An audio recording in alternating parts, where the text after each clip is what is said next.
For most of our lives, we believe that we're rational beings who behave in logical ways. But every now and again, someone comes along who is so dazzling that all that rationality goes out of the window. We become obsessed, infatuated, love-drunk. A romantic obsession that strong is known as limerence, and it feels like being addicted to another person. If we get captured by such an obsession, we have to confront some challenging questions about who we really are, what we really want, and why some people have the power to overwhelm our senses and our good sense. Well, in this video, I break down how and why we can become obsessed with other people and what to do about it. Hi, my name is Tom Bellamy. I'm a neuroscientist and writer, and I blog all about limerence at livingwithlimerence.com.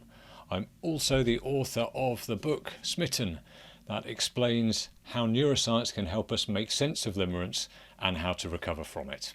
Let's get into obsession. To really understand why we become obsessed with certain people, we need to recognize that there are actually several parts to the basic why question. Why do I become obsessed with certain people? Why do I become obsessed with certain people? And why do I become obsessed with certain people? So let's answer those one by one. So first, what is romantic obsession? Fundamentally, obsession is a process of the mind, and so it has its roots in neuroscience. We are built to seek reward.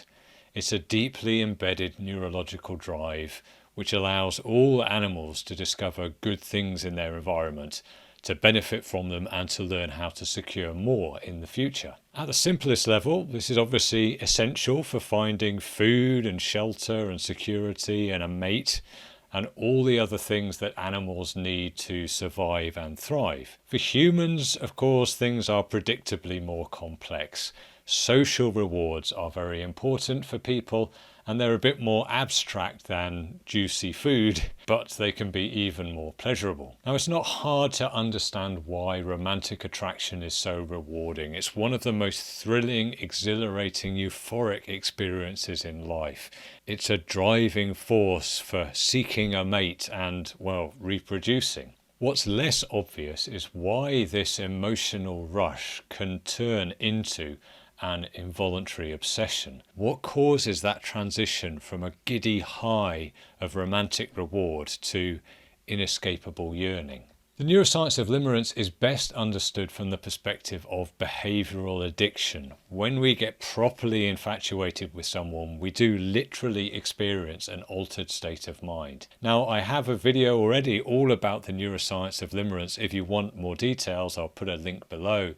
But briefly, the processes of arousal, reward and bonding that drive us to seek romantic connection to another person can be pushed into a state of kind of self-reinforcing hyperactivity. Uncertainty can strengthen that desire, and desire can then turn into a craving, and if the period of uncertainty persists for long enough, then anxiety kicks in and makes everything seem more urgent and desperate. So obsession marks the point where one person becomes fixed as the most desirable, most rewarding, but also infuriatingly unattainable object in your life. They become literally a limerent object for you.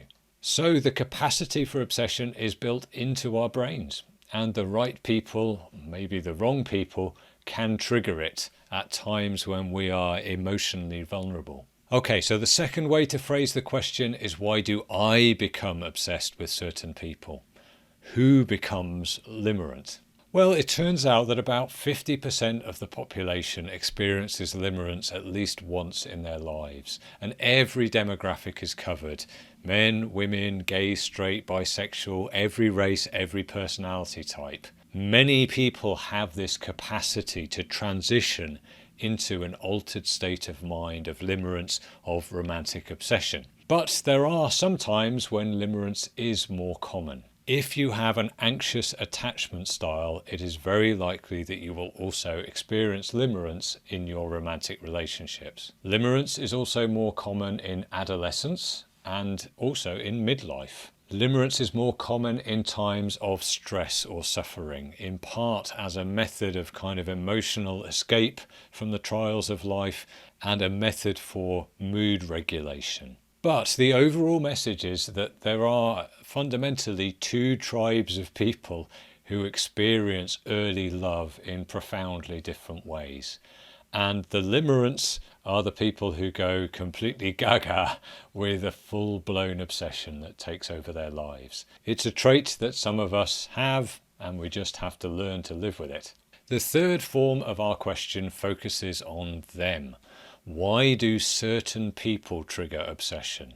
There are lots of attractive people in the world, and they can be beautiful, charismatic, fascinating. Some people are excellent company, some are hilarious, some are admirable and upstanding. So why do we only become obsessed with certain people?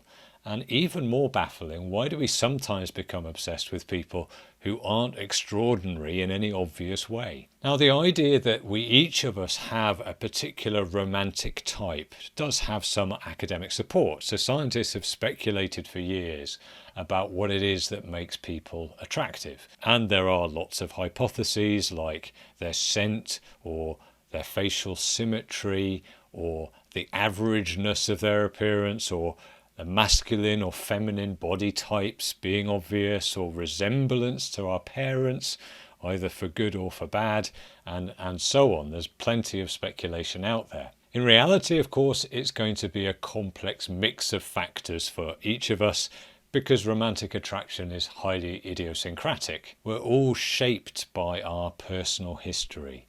Who bewitches us will depend on the homes we grew up in, the experiences we had as our sexuality developed, the people that were around us at formative periods in our life, and the relationships that we had as we reached maturity. And that mix of influences will determine who becomes laid down in our subconscious as a desirable or archetypal mate. So that's all very well in general terms, but for limerence specifically, the quality of attraction to somebody that can trigger the obsessive infatuation is different to simple lust or beauty. The glimmer of limerent recognition is electrifying. Something about that other person, and there are all kinds of possible cues, connects to us at a deep emotional level, and it excites us in a way that's distinct and profound. Something about them matches something within you,